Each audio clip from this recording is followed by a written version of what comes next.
And so here we go. Week 5 in our series based on the Sermon on the Mount, dealing with what we're calling kingdom living. And during the first 4 weeks, we started by focusing on the Beatitudes that come right at the beginning of Matthew, chapter 5.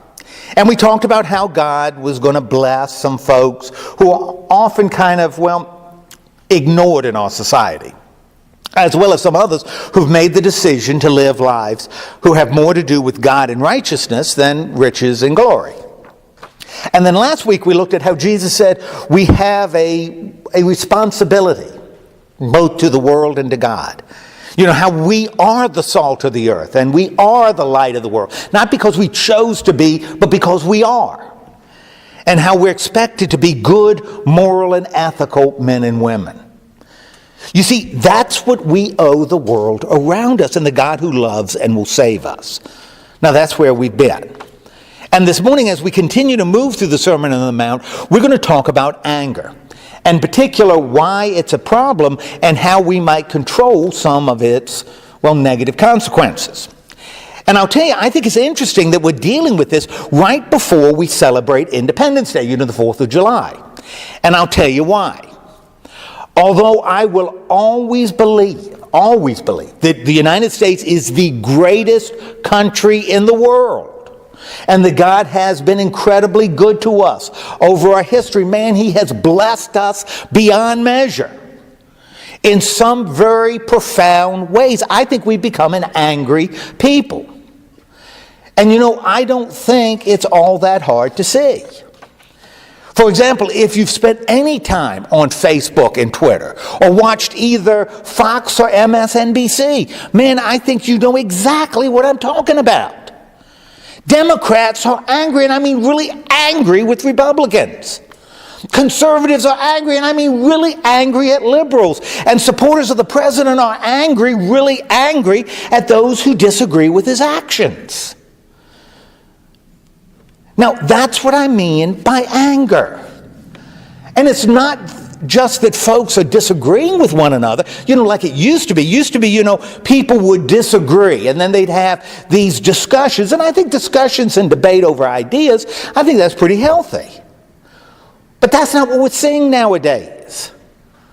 In fact, that doesn't even seem possible that we can discuss issues because everybody is just so stupid mad. And because of that, folks always seem ready to attack one another and to mock one another and to demonize one another rather than to listen and to think and to grow. And I'll tell you, I think that's a shame.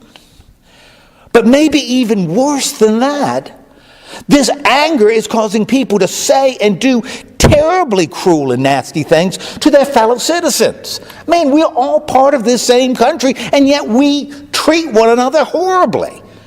I guess they're folks that they consider the enemy. And let me be clear right here and now.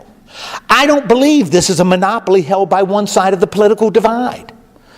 Frankly, I think heckling an administrative official who just took her family out to dinner is no better or worse than threatening a congresswoman or calling a candidate for the Senate wacky. I just wonder how long it'll be before we move from aggressive words to aggressive actions. Maybe we're already seeing it. Of course, I don't want to suggest that anger is all that new and exciting. Man, folks have always gotten angry with one another. Sometimes about issues that are broadly political as well as things that are intensely personal.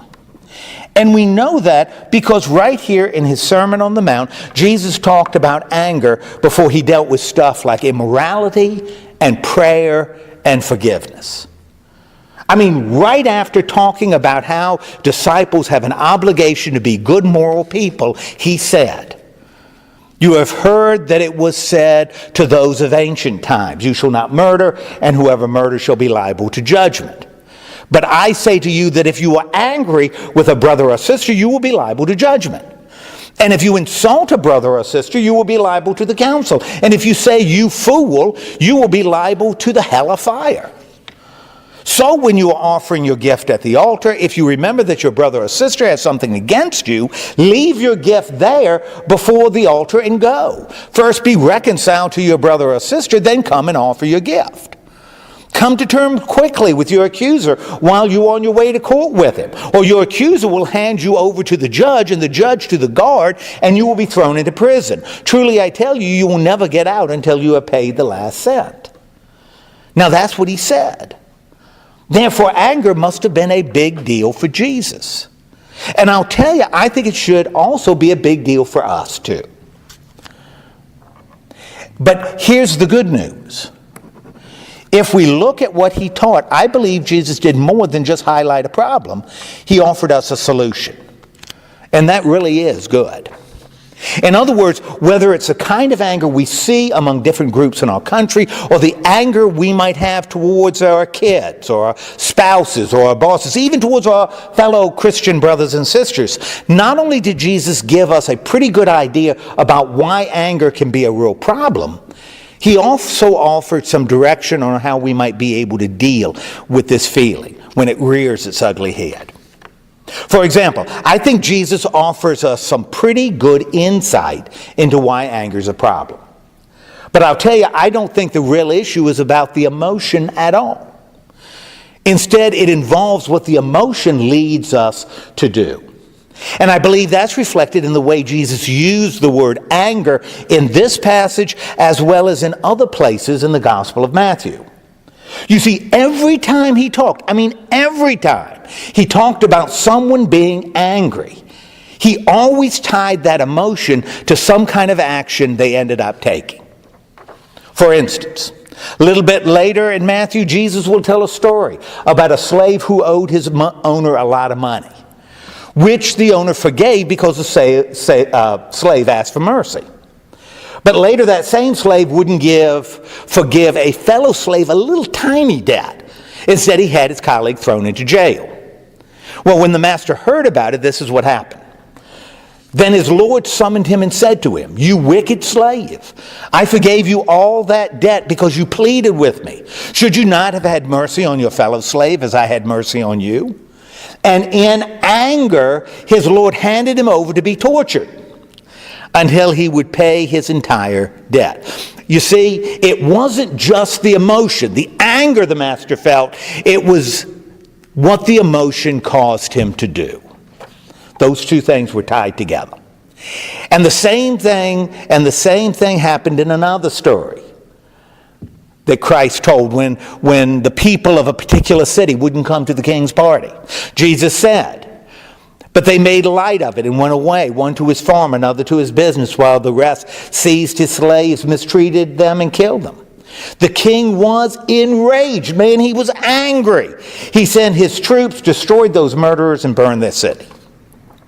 You see, when Jesus talked about anger, he always tied the feelings with action. And I think we see the same thing in the passage we just read. Whether it was murder, or insulting a brother and sister by suggesting that they were empty-headed, that they had mush for brains. Now that's what the Greek word translated insult really means. Or even calling another person a fool, something that Jesus himself did several times. Feeling anger, experiencing wrath, tends to lead to negative and destructive behavior. And that's why anger's a problem. But Jesus didn't stop here. He didn't stop with just saying, "Oh yeah, anger's a problem." He also told us how we might deal with this feeling when it comes up. And I think it all has to do with two decisions we're able to make. You see, first, we can decide to remember this. Angry people generally do things that have some pretty negative consequences. Now that's just the way it is. There's an old school college coach named Herm Edwards who says that if a player decides to go out in the evening with a bunch of friends, nothing good happens after midnight. Well, I think the same thing can be said of a person who decides to express his anger in all its glory. You see, although I don't really believe that we can choose to be angry any more than we can decide to be happy or sad or hurt, we sure as heck can decide what we're going to do about it. In other words, right here, I have control. Therefore, I don't have to murder someone just because they said something I don't like. And I don't have to call a person brain dead just because they expressed an opinion that I find irritating. And I don't have to call a 16-year-old young lady a fool just because she's about to disregard some sound, well-reasoned, profoundly rational advice and do something that her father thinks is crazy. Because I'm not talking about Maggie here. I'm talking about the daughter of a friend of mine. Yeah, a friend of mine. Maggie always follows my sound, well-reasoned, profoundly rational advice. It's the daughter of a friend, right? You believe that, right? Well, be that as it may, let's just say that when I'm in those kind of situations, I have control. I have a choice. And if I choose to let my anger take charge, then I'll probably face some negative consequences. Of course, some of the consequences might be really big, like Jesus said, that I'm talking about having to explain myself to God on Judgment Day, or being dragged before the council, the Sanhedrin, or finding myself dealing with the hell of fire, which is much worse than the hell of heat or the hell of humidity. Now, that's the big stuff. But I'll tell you, those little consequences that follow anger, man, they aren't great either. Like losing my job, or jeopardizing my marriage, or pushing away my friend, or even dividing my church. Man, I think we all know that uncontrolled anger will lead us to say some things that can't be taken back and do some things that can't be undone. Once a bridge is burned, it's really hard to rebuild. You see, if we want to bring this emotion under some kind of control, I think it's important to remember that folks who let their anger run wild usually do things they regret later. We can remember. That's one thing we can do. And second, when we're feeling anger bubble up, we can make the intentional decision to resolve the situation before it has the opportunity to fester. In other words, given the negative consequences that we have just remembered, it just doesn't make sense to allow our anger to determine our actions. We just may need to take control, especially when we're feeling hot under the collar. And I'll tell you, that's possible when we decide to shift our focus from ourselves and what we think and feel and want to the situation itself, even though that means considering what might be going on in the other person. Of course, I know that's hard. When I am mad, and really mad at someone, I want to focus on myself, right? What was done to me, and how that was unfair to me, and why there's no excuse for the irritation, even pain, that this is caused to who? Me. Man, I'm not sure there's anything harder than trying to see something from another perspective, going to the person who has something against you, when you're really mad. That's hard to do. And yet that's what Jesus told his disciples to do. Just listen to what he said. If another member of the church sins against you, it's their fault. Go and point out the fault when the two of you are alone. If the person listens to you, you've regained that one. You go to them. Don't wait for them to come to you. And if you are not listened to, take one or two others along with you so that every word may be confirmed by the evidence of 2 or 3 witnesses. If the person refuses to listen to them, tell it to the church. And if the offender refuses to listen even to the church, let such a one be to you as a Gentile and a tax collector. You see, Jesus didn't say, go into a room when someone sins against you and brood about what happened and then plot revenge. Instead, he said that we may need to shift our focus from self to the situation and all the people involved. And the time to do it is when?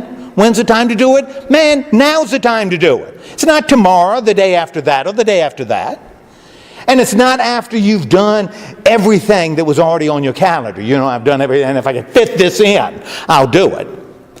And it's not after the judge has already made his ruling and the bridge is already a pile of soggy ashes. After the horses have gone, that's not the ideal time to close the barn door.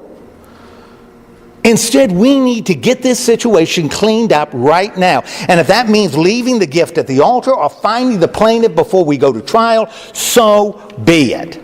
And I'll tell you, according to Christ, when we find that person who has pushed all our buttons, it's up to us, not him, but me, to do what's necessary to make the situation right.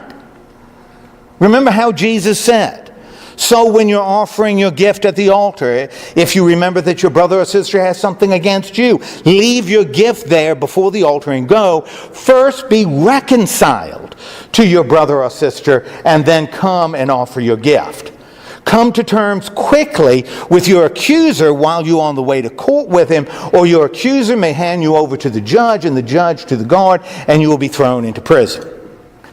Well, the Greek word translated be reconciled, this is the only time the word is used in the New Testament. It actually means, in ancient secular Greek society, appease.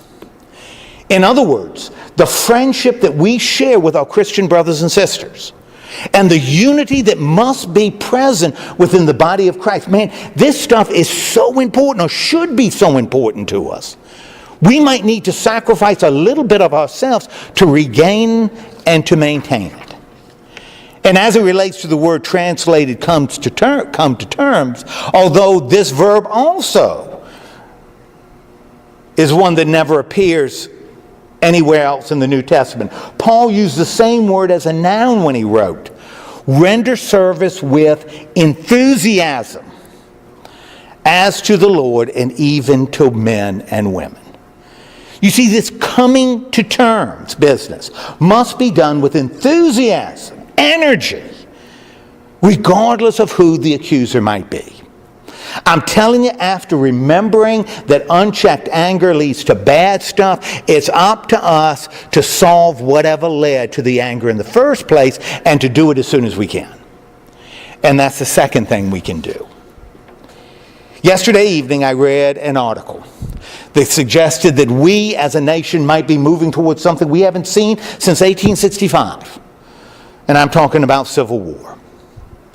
The writer said that there's so much anger in our country that depending on what might happen in the near future, a conflict might arise between two different sides. And sadly, that didn't come as a surprise, at least not to me.